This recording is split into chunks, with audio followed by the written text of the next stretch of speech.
Les supputations sur la fortune de Vladimir Poutine alimentent depuis longtemps les rumeurs. En cela, les révélations des Panama Papers ne sont pas une surprise, mais elles pourraient mettre à jour un réseau encore plus vaste et plus conséquent qu'on ne l'imaginait.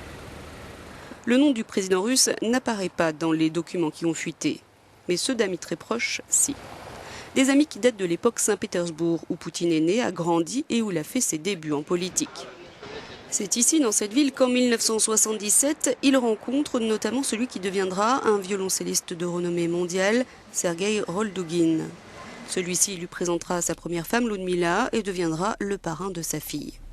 Les deux hommes sont considérés comme meilleurs amis et le profil discret et anti-businessman de Roldugin est un écran parfait. Autre ami très proche impliqué, Yuri Kovalchuk, considéré lui comme le banquier personnel de Poutine. Il est à la tête de la Rossia Bank, basée à Saint-Pétersbourg, qui se trouve être au cœur de ses montages financiers. La Rossia Bank aurait contribué à la création de sociétés écrans au nom de Roldugin, comme la Sonnet Overseas ou l'International Media Overseas. Au total, 7 compagnies enregistrées offshore, au Panama, à Belize ou aux îles Vierges britanniques. Gérée par une discrète compagnie d'avocats panaméenne spécialisée dans la domiciliation des sociétés offshore, pour ne pas dire dans l'évasion fiscale, le cabinet Mossack Fonseca, qui signe les prêts pour les sociétés concernées. L'argent transite par la Russian Commercial Bank de Chypre, une filiale de la Banque nationale russe VTB, et revient dans les caisses de ces sociétés. La Sandalwood Continental, établie aux îles Vierges britanniques, est l'une des principales.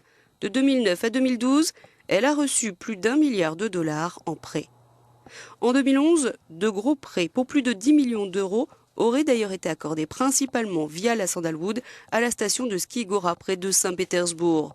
C'est justement là que la fille cadette de Vladimir Poutine se marie en 2013 lors d'une cérémonie fastueuse mais tenue secrète ou presque. Au total, 2 milliards de dollars seraient ainsi sortis de Russie par l'entourage du président russe.